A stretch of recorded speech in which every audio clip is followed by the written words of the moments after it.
ఆస్తినాథు నమస్కారం. నేను మీ విఎస్వి శర్మ, వేమకోటి వాసు జ్యోతిష్యాలయం, విశాఖపట్నం.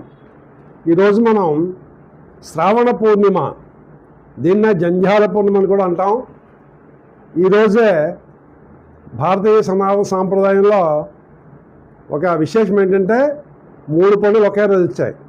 రాఖీ పూర్ణిమ, అట్లాగే రక్షాబంధన్ అంటారు దీన్ని వివిధ ప్రాంతాలలో.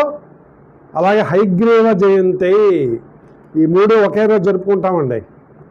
చూసారా మన భారతీయ సనాతన సాంప్రదాయం గొప్పతనం. అయితే ఇది ఎప్పుడు వచ్చిందంటే ఈ నెల ఆగస్టు 9వ తేదీ శనివారం నాడు ఈ పండుగలు 3 వచ్చాయి.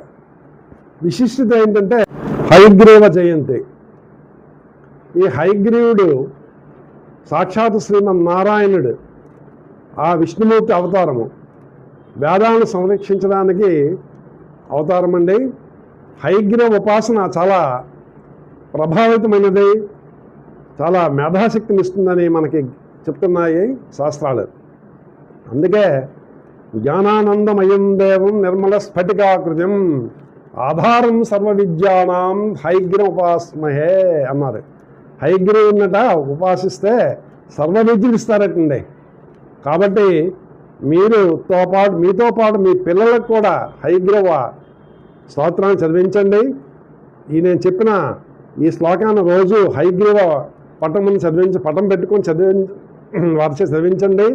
మరియు హయగ్రీవుడికి ఇష్టమైన పాలు, పెరుగు, తేనె, నెయ్యి మరియు పంచదార అంటే పంచామృతములు వీటితో కలిపిన నైవేద్యం పెట్టి అవి మీ శిశువులకి అంటే మీ పిల్లలకి ఇవ్వండి. తప్పకుండా హయగ్రీవుడు ఒక అనుగ్రహం కలిగి వారు మేధాశక్తి సంపన్నులు అవుతారు. వారు చదువులందు ప్రథమ శ్రేణిలో వస్తారని మనకి చెప్పబడి ఉంది. తప్పకుండా చేయించండి.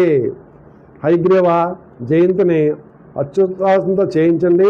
దగ్గరలో ఉన్న విష్ణుమూర్తి ఆలయానికి వెళ్ళండి, మీ పిల్లలు కూడా తీసుకువెళ్ళండి అని మరీ కోరుతున్నాను. హయగ్రీవ జయంతిని బాగా జరుపుకోండి.